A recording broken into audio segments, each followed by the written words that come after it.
أبلغكم رسالات ربي وأنا لكم ناصح أمين.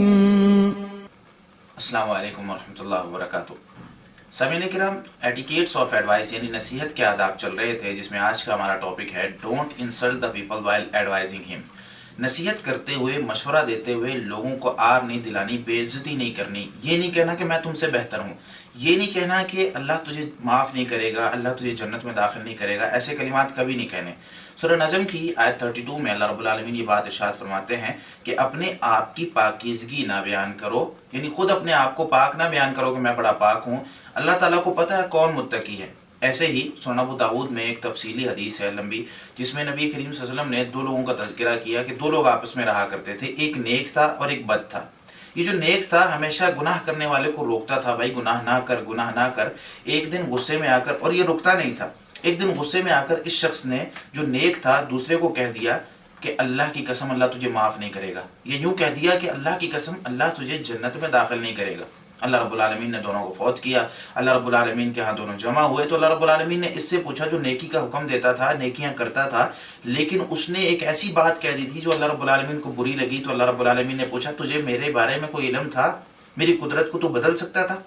اللہ رب العالمین نے اس وقت کیا فیصلہ کیا کہ جو نیکی کا حکم دیتا تھا، نیکی کا حکم دینے والا شخص اور نیکی کرنے والا شخص، اس کے بارے میں اللہ رب العالمین نے حکم دیا کہ اس کو جہنم میں داخل کر دو، اور وہ جو گناہ گار تھا اس کو کہہ دیا کہ اس کو جنت میں داخل کر دو.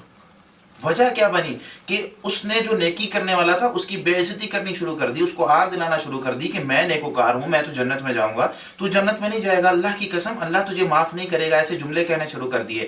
تو یہ جملے اس کے لیے خطرناک بن گئے. اللہ رب العالمین نے صرف اس ایک کلمے کی وجہ سے، ایک جملے کی وجہ سے اس کو جنت سے جہنم میں داخل کر دیا. تو میرے بھائی، ہمیں لوگوں کو نصیحت کرنی ہے، ہمیں لوگوں کو سمجھانا ہے، مشورہ دینا ہے، اور ہمارا مقصد ہی سمجھانا ہوتا ہے. ہمارا مقصد آر دلانا نہیں ہوتا، ہمارا مقصد اس کے اوپر آنا نہیں ہوتا. تو ہم نے لوگوں کو سمجھانا ہے تب تک جب تک وہ سمجھ نہ جائیں. نہیں سمجھتے، ہمارا مقصد سمجھانا ہے، فتویٰ نہیں دینا.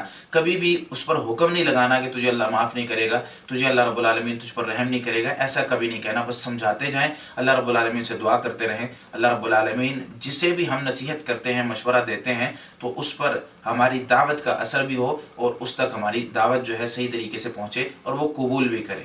اس طریقے سے اور بھی بہت سے اعمال ہیں، آداب ہیں نصیحت کے، تو انشاءاللہ ساتھ ساتھ ہم بیان کرتے رہیں گے. تب تک کے لیے اللہ حافظ.